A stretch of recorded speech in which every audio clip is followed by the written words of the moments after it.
ఈరోజు తూర్పు నియోజకవర్గం జనసేన పార్టీ ఆఫీసులో మరి జనసేన టీడీపీ ఉమ్మడి అభ్యర్థి అయినటువంటి గద్దె రామ్మోహన్ రావు గారు మరి ఈరోజు మా ఆఫీస్కి రావటం జనసేన కుటుంబ సభ్యులందరూ కూడా కలవాలి అనే ఆలోచనతో ఈరోజు తూర్పు నియోజకవర్గ డివిజన్ అధ్యక్షులు మరి నగర కమిటీ వారి అందరిని కూడా ఇక్కడ సమావేశం అయ్యి వాళ్ళ మనసులో వాళ్ళ కష్టాన్ని తెలుసుకొని మీకు నేను అండగా ఉంటాను. జనసేన పార్టీ అధ్యక్షుడు పవన్ కళ్యాణ్ గారు ఒక సంకల్పంతో టీడీపీతో పొత్తు పెట్టుకున్నారు.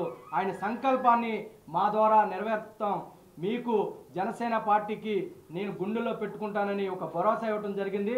మేము తూర్పు నియోజకవర్గ జనసేన పార్టీ తరఫున మేము యావత్తు ఆంధ్ర రాష్ట్ర ప్రజలకి, జన సైనికులకి, జనసేన కుటుంబ సభ్యులందరికీ మేము చెప్పేది ఒక్కటే, ఏదైతే పవన్ కళ్యాణ్ గారు పొత్తు పెట్టుకున్నారో అది తప్పో ఒప్పో అనేది ప్రజలు అందరికీ తెలుసు. ఎందుకంటే ఈ రాష్ట్ర భవిష్యత్తు కోసం ఆయన గత 2 సంవత్సరాల క్రితమే వైసీపీ ఓట్లని చీలనీయనని ఆ రోజు పవన్ కళ్యాణ్ గారు చెప్పడం జరిగింది. నిస్వార్థంగా జనసేన పార్టీ టీడీపీతో పొత్తు పెట్టుకుంది.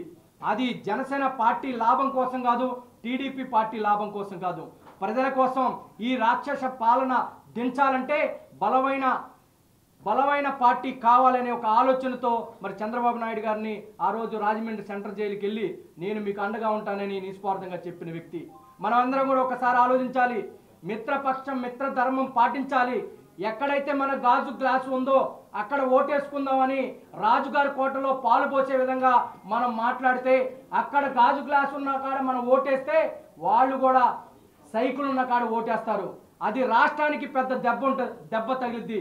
అది రాష్ట్ర భవిష్యత్తు కోసం గాజు గ్లాసు ఎక్కడుంటే అక్కడ ఓటేయాలి. గాజు గ్లాసు లేని చోట సైకిల్కి మనస్ఫూర్తిగా ఓటేయాలని మనస్ఫూర్తిగా కోరుకుంటా ఉన్నా. మన నాయకుడు ఆవేదనని తాడేపల్లిగూడెంలో చూసాం. ఒక రోజుకి 2 కోట్ల రూపాయలు సంపాదించుకునే వ్యక్తి మన కోసం, పేద బడుగు బలహీన వర్గాల కోసం పార్టీ పెట్టి స్థాయి లేని వ్యక్తులతో కూడా తిట్టులు తింటున్నారు. ఇదన్నీ కూడా గమనించండి. ఈ అవినీతి రాజకీయ పార్టీ మాటలు వినవద్దు. సొంత బాబాయ్ అంటే రాజశేఖర్ రెడ్డి అను అలా బాబాయ్ ఒకే తల్లికి పుట్టిన వ్యక్తి. మరి సొంత బాబాయిని గొడ్డలతో నరికి చంపి కుట్టులు వేసి మరి ఆయన బాత్రూంలో హార్ట్ అటాక్ చెప్పిన వ్యక్తి కన్నా మన నాయకుడు దారుణమా అని నేను అడుగుతా ఉన్నా. అలాంటి వ్యక్తి సొంత చెల్లి జైల్లో ఉంటే అన్న పంపించిన బాణమని ప్రతి ఇంటికి తిరిగి మరి ఓట్లు అడిగిన చెల్లిని గోడకేసి కొట్టి ఆస్తులు లాక్కున్న జగన్మోహన్ రెడ్డి కన్నా మన నాయకుడు మరి ఎలాంటి వ్యక్తి ఒకసారి ఆలోచించండి.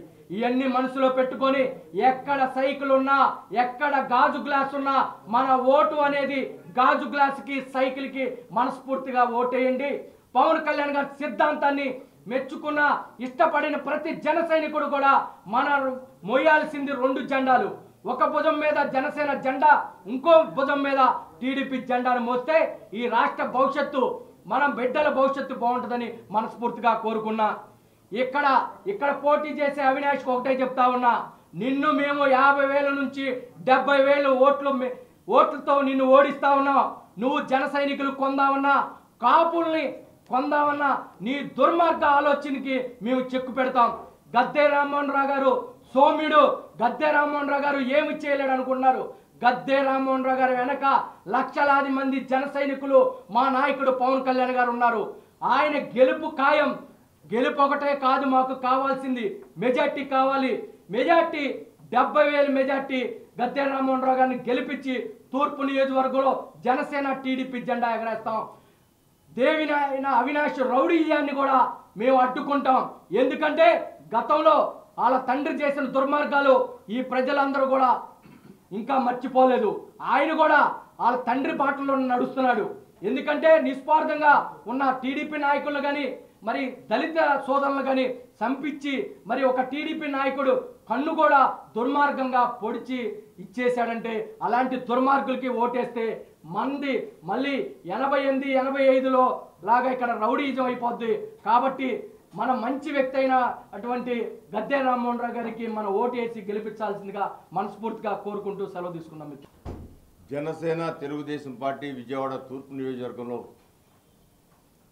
అధిష్టానం నిర్ణయించి జనసేన బలపరిచిన తెలుగుదేశం పార్టీ అభ్యర్థిగా నాకు అవకాశం ఇచ్చినందుకు ముందుగా నారా చంద్రబాబు నాయుడు గారికి, అదేవిధంగా పవన్ కళ్యాణ్ గారికి మనస్ఫూర్తిగా నా యొక్క కృతజ్ఞతలు తెలియజేస్తున్నాను. నేను ముందు నుంచి ఒకే మాట చెబుతా ఉన్నాను. విజయవాడ తూర్పు నియోజకవర్గం జనసేనకు కూడా హక్కున్న అర్హత ఉన్న నియోజకవర్గం. అధిష్టానం ఏ నిర్ణయం తీసుకున్నా పొత్తుల్లో పొత్తు ధర్మాన్ని పాటించడానికి అవసరమైతే నేను త్యాగం చేయడానికి కూడా సిద్ధమని ఈ యొక్క పొత్తు ఖరారైనప్పుడే నేను చెప్పడం జరిగింది పబ్లిక్ మీటింగ్లో. తమ్ముడు వాసు గారు ఆయన నియోజకవర్గ జనసేన పార్టీ ఇన్ఛార్జిగా ఉన్నప్పుడు తమ్ముడితో కూడా నేను చెప్పడం జరిగింది. మనం ఎవరికి సీట్ వచ్చినా కలిసి పని చేసుకుందాం. మన ధ్యేయం విజయవాడ నగరం ప్రశాంతమైన నగరంగా కంటిన్యూ కావాలా. గతంలో జరిగిన ఆ యొక్క విషయాలు మరలా పునరావృతం కాకూడదు. విజయవాడ ప్రశాంతతను కాపాడటానికి మనం ఎలాంటి త్యాగాలకైనా సిద్ధమై ముందుకు వెళ్లాల్సిన అవసరం ఉందని కూడా చెప్పడం జరిగింది. మరి ఈ రోజున ఇక్కడ జన సైనికులు మరి ఎంతోమంది యువత ముందుకొచ్చి ఇవాళ విజయవాడ తూర్పు నియోజకవర్గంలో జెండా ఎగరేయాలి, ఐక్యత జెండా ఎగరేయాలని చెప్పిన వాళ్ళ ప్రోత్సాహానికి నేను మనస్ఫూర్తిగా వారి కృతజ్ఞత తెలియజేస్తూ మరి రానున్న కాలంలో కూడా జనసేన పార్టీ, జన నాయకులు, అదేవిధంగా వీర మహిళలు వీళ్ళందరూ కూడా తగు విధంగా న్యాయం జరిగే విధంగా నా వంతు కూడా సహకరిస్తారని, రేపు స్థానిక సంస్థలో కావచ్చు, మరి ఎక్కడైనా ఇతర నామినేటెడ్ పదవుల్లో కావచ్చు, నా వంతుగా నేను సహకరిస్తానని మనస్ఫూర్తిగా వాళ్ళందరికీ చెబుతూ ఇవాళ విజయవాడ నగరంలో తూర్పు నియోజకవర్గంలో ఉన్న అరాచకాలు, రౌడీయిజం ఏదో మొదలు పెట్టాలని చెప్పి మొదలుపెట్టడం జరుగుతూ ఉంది. వాటిని అరికట్టడానికి మేము ఐక్యతగా ముందుకు వెళ్తాం. ఖచ్చితంగా అది అరికట్టమే కాదు, ఇవాళ ఇందాక తమ్ముడు చెప్పినట్లుగా విజయవాడ తూర్పు నియోజకవర్గంలో మెజారిటీ 50,000కు ఒక్క ఓటు తగ్గినా అది విజయం కాదు, అది పరాభవంగానే భావిస్తాం. అంటే అలాంటి కాన్ఫిడెన్స్ ఉంది. 50,000 పైగా మెజారిటీతో ఇక్కడ అనేకమైన పరిస్థితులు సానుకూలంగా ఉన్నాయి. ఇక్కడ ప్రభుత్వ ఉద్యోగుల్లో ఉన్న వ్యతిరేకత కానివ్వండి, లేదా ప్రజల్లో ఒక రాష్ట్ర తెలుగుదేశం పార్టీ మీద జరిగిన దాడి వల్ల కానివ్వండి, ఇంకా అనేకమైన కార్యక్రమాలు ఇవాళ ప్రజల్లో ఈ యొక్క వైఎస్ఆర్సీపీ పార్టీ అంటే అసంతృప్తే కాకుండా జగన్మోహన్ రెడ్డి గారి యొక్క పరిపాలన. నిన్న సునీతమ్మ గారు మాట్లాడుతూ ఉంటే కళ్ళంట నీళ్ళు వచ్చాయి.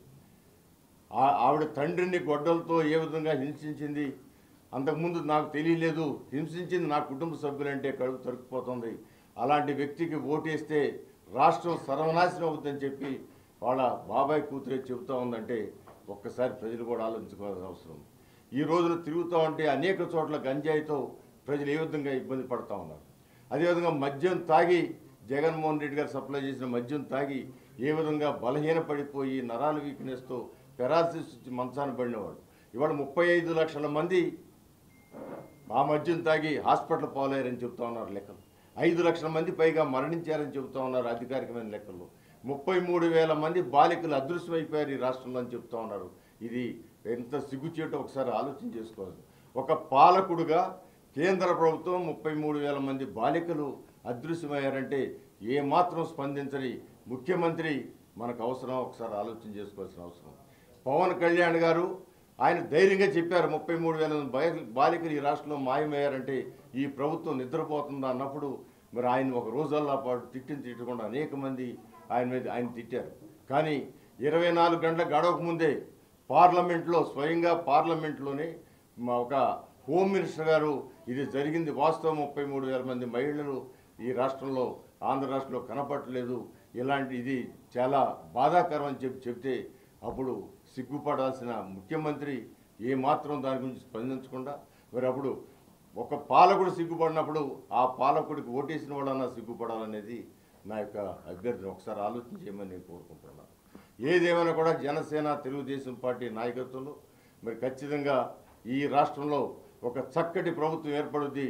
ఈ ప్రజలు 5 సంవత్సరాల్లో ఈ రాష్ట్రాన్ని 20 సంవత్సరాలు వెనక్కి తీసుకెళ్ళిన ఈ రాష్ట్రాన్ని ఖచ్చితంగా మరలా ఈ నష్టాన్ని అంతా కూడా పూడ్చి యువత నిర్వీర్యం కాకుండా ఉద్యోగ కల్పనలో కానీ అదేవిధంగా రాష్ట్రం యొక్క ఆదాయం పెంచేదానిలో కానీ సంక్షేమ కార్యక్రమాలు ఇప్పుడు ఇచ్చిన ప్రభుత్వం కంటే మెరుగైన సంక్షేమ కార్యక్రమాలు ఇచ్చి ఈ రాష్ట్రాన్ని ముందుకు తీసుకెళ్లే శక్తివంతులైన నారా చంద్రబాబు నాయుడు గారు అదేవిధంగా పవన్ కళ్యాణ్ గారి నాయకత్వంలో ముందుకు వెళ్తుందని, ఖచ్చితంగా వెళ్ళాలని మనస్ఫూర్తిగా కోరుకుంటూ మేము ఐక్యంగా కలిసి ఈ ఎలక్షన్లో ముందుకు వెళ్తాం.